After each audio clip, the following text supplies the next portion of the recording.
बिस्मिल्लाहिर्रहमानिर्रहीम जी। बहुत शुक्रिया जी। दोस्त, मेरा नाम मियाँ अख्तर है जी और मैं chief executive Salaar agro private limited और सलार केमिकल्स। आज मैं जिस टेक्नोलॉजी के बारे में आपको डिस्कस करने लगा हूँ, ये टेक्नोलॉजी दुनिया में जो बहुत जदीद ममालिक हैं वहाँ पे CET के नाम से जानी जाती है। CET कहते हैं क्रॉप एनहांसमेंट टेक्नोलॉजी, कि फसल को बढ़ाना, फसल को 30% 40% ज़ायद लेना बाकी इर्द गिर्द के फार्मर से। ये क्रॉप एनहांसमेंट टेक्नोलॉजी जो है, इसका ओरिजिन जो है वो कोरिया है। कोरिया से एक धात मंगवाई जाती है, उसको ज़ियोलाइट बोलते हैं।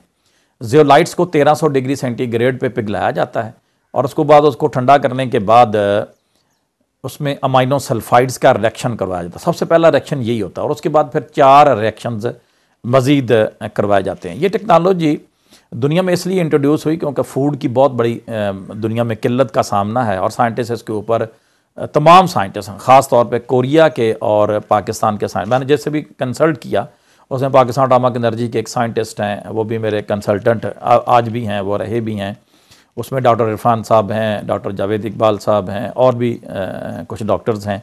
जब मैंने उनसे कंसल्ट किया 2010 में, तो ये 2010 में मैंने थीम लॉन्च किया था कि हम पाकिस्तान में वो टेक्नोलॉजी देंगे जो ट्यूबवेल के खारे पानी को और कलर को, ख़ास तौर पे काले और सफ़ेद कलर को ज़मीन में से ख़त्म करेगी। तो आज जो अभी फसल आ रही है बिल्कुल सर के ऊपर है, उसमें आलू की फसल आ गई है, बजाई उसकी होने वाली है, फिर आपकी बरसीम की फसल आने वाली है और इसके फ़ौरन बाद 20 दिन के बाद 25 दिन के बाद गंदम की सोइंग शो। ये तीनों फसलें ओवरलैप करती हैं एक एक के साथ, पहले आलू, उसके बाद फिर बरसीम, फिर उसके फ़ौरन बाद आपकी आ जाती है गंदम की फसल। इस टेक्नोलॉजी को बजाई के साथ जब आप बजाई कर रहे हों तो 2 बैग का इसका छट्टा दें। आप इसको फ्लड कर सकते हैं, छट्टा दे सकते हैं। मार्क 6 इस टेक्नोलॉजी का नाम है।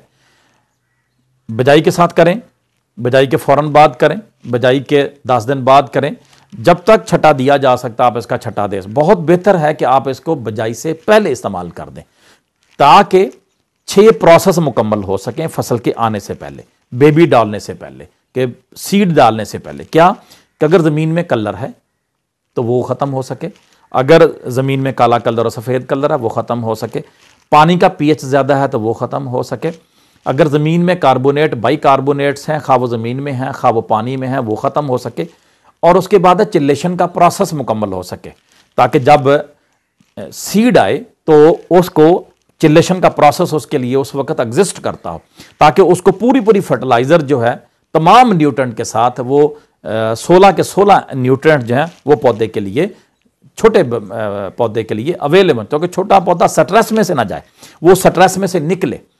ये डालने के बाद जब आप देखेंगे जिस फसल को आप डालेंगे, आलू, बरसीम और गंदम, उसका उगाव साथ वाले एकड़ से चंद दिन पहले हो जाएगा, चंद दिन पहले हो जाएगा।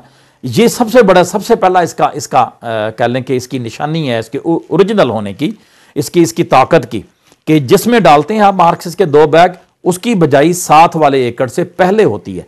और दूसरा आपको बता दूं, अगर आप आलू में डालते हैं तो आलू की फसल अगर आप 70 दिन की करके निकालते हैं तो वो उसकी पैदावार इतनी आती है जितनी 100 दिन की पैदावार आती है। 100 दिन का यानी 30 दिन से 30 दिन आप कह लें कि एक्स्ट्रा आ जाते हैं उसके अंदर।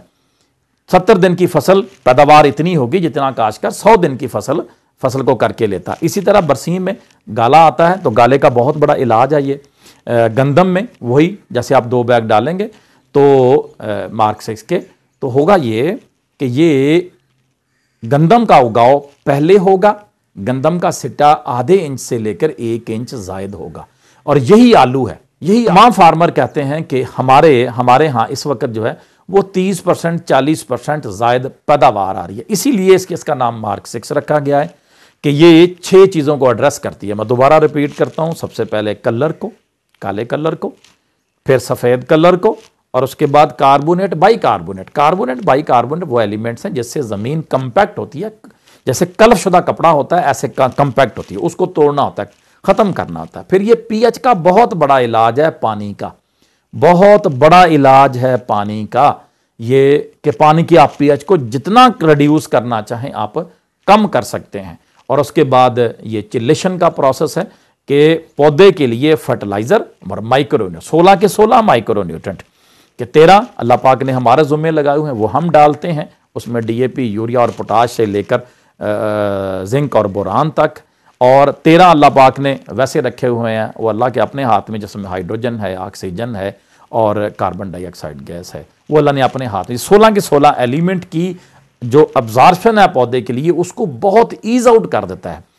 तो 2 बैग इसके डाले जाते हैं और ये अल्लाह पाक का शुक्र है, ये 6 चीज़ों को एड्रेस, इसीलिए इसका नाम मार्क 6 है कि जहां पे फसल ना होने के बराबर होती थी, फसल ना होने के बराबर होती थी, तीला तीला, पंजाबी में तीला तीला उगती थी, बहुत कम, हाँ जर्मिनेशन ना होने के बराबर होती, वहां हमने इसको डलवा के 2 बैग, अगर बहुत ज़्यादा बीमारी एग्जिस्ट करती है कलर की और कार्बोनेट बाई का, तो अब 3 बैग भी डाल।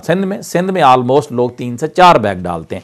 हमारे यहाँ पाकिस्तान में पंजाब में ज़्यादा जो ज़मीनें और पानी ख़राब है वो डिस्ट्रिक्ट भावनगर, मिंचनाबाद, मैकलोडगंज, मंडी सादतगंज, ये एरिया ज़्यादा ख़राब हैं। इसके अलावा पिंडी पट्टियाँ का एरिया ज़्यादा ख़राब है, यहाँ के लोग 3 बैग से 4 बैग डालते हैं।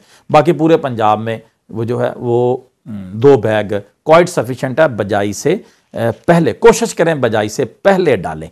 जैसे ही बजाई से पहले डालें, अगर कोई दोस्त काश्तकार रह गया है तो वो फिर ऐसा करे कि वो बजाई के फ़ौरन बाद डाल दे।